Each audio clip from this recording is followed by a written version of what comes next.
मोदी जी फिर आज कौन सी कहानी सुनाओगे? भैया तुमको जो पसंद हो बता दो, मैं सुना दूंगा। आज कर्म पे से कहानी सुनाओ। चलो ठीक है दोस्तों, मैं आपको एक मजेदार और रहस्यमय कहानी सुनाता हूँ कि कर्म से कैसे पहचाना जाता है। एक बार की बात है, एक राजा जंगल में शिकार करने गया हुआ था। शिकार करते करते राजा साहब को एक सूरदास मिला। मोदी जी सूरदास कौन? क्या वह अंधा आदमी था क्या? हाँ भाई, वह अंधा आदमी था। राजा साहब ने सूरदास से पूछा, क्या तुम्हें इधर से कोई हिरन भागता हुआ दिखा क्या? मोदी जी, राजा साहब पागल है क्या जो अंधे से हिरन के बारे में पूछ रहा है? नहीं भैया, राजा पागल नहीं था और आदमी अंधा था, बहरा नहीं। आवाज तो सुनी होगी कि हिरन किधर जा रहा है। तो सूरदास ने कहा, हाँ राजा साहब, हिरन भागता हुआ गया है। फिर कुछ देर बाद एक नौकर आया और सूरदास से पूछा कि तुम्हें कैसे मालूम हुआ कि वे राजा और मंत्री थे?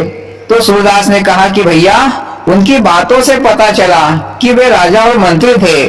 फिर नौकर ने जाकर ये समाचार राजा साहब को सुनाया। तो राजा साहब बहुत खुश हुए और नौकर से कहा कि सूरदास को महल में बुला लाओ। नौकर ने सूरदास को महल में ले आया। राजा साहब ने सूरदास के लिए दाल रोटी भात से भरा थाल सूरदास को खाने के लिए दिया। इतने में ही एक मोती विक्रेता मोती बेचने आया। तो राजा साहब ने मोती खरीदने के लिए मोती वाले को बुलाया और मोती सूरदास को दिखाए। मोदी जी अंधे को क्यों दिखा रहा है? वह क्या देखेगा? हाँ, पर हाथों से चपल कर एहसास वही कर सकता है। तो अंधे ने सारे मोती चपले और फिर सूरदास ने कहा कि ये सारे मोती खराब है। फिर राजा साहब ने पूछा कि तुम्हें कैसे मालूम हुआ कि ये सारे मोती खराब है? सूरदास ने कहा कि इन सारे मोतियों में रेत भरी हुई है, जो मुझे इनके वजन से मालूम पड़ा है। राजा साहब ने मोतियों को फोड़ कर देखा तो उनमें रेत मिली। राजा साहब को और खुशी मिली। राजा साहब ने सूरदास की थाल में घी और डलवा दिया। मोदी जी, सूरदास तो राजा साहब को खुश करके दवा के माल पानी खाएगा। राजा लोग ऐसे ही होते हैं, जरा सी खुशी मिली फिर देखो कैसे लुटवाते हैं अपने आप को। हाँ भैया, सही है। फिर कुछ देर बाद एक घोड़े बेचने वाला आया। तो राजा साहब ने घोड़ा सूरदास को बताया। तो सूरदास ने घोड़े को हाथों से देखा। फिर सूरदास ने कहा कि यह घोड़ा जोड़ों के साथ पैदा हुआ है, क्योंकि इसका पेट चौड़ा है। फिर राजा साहब ने सूरदास की थाली में मिठाइयाँ रखवा दी खाने के लिए।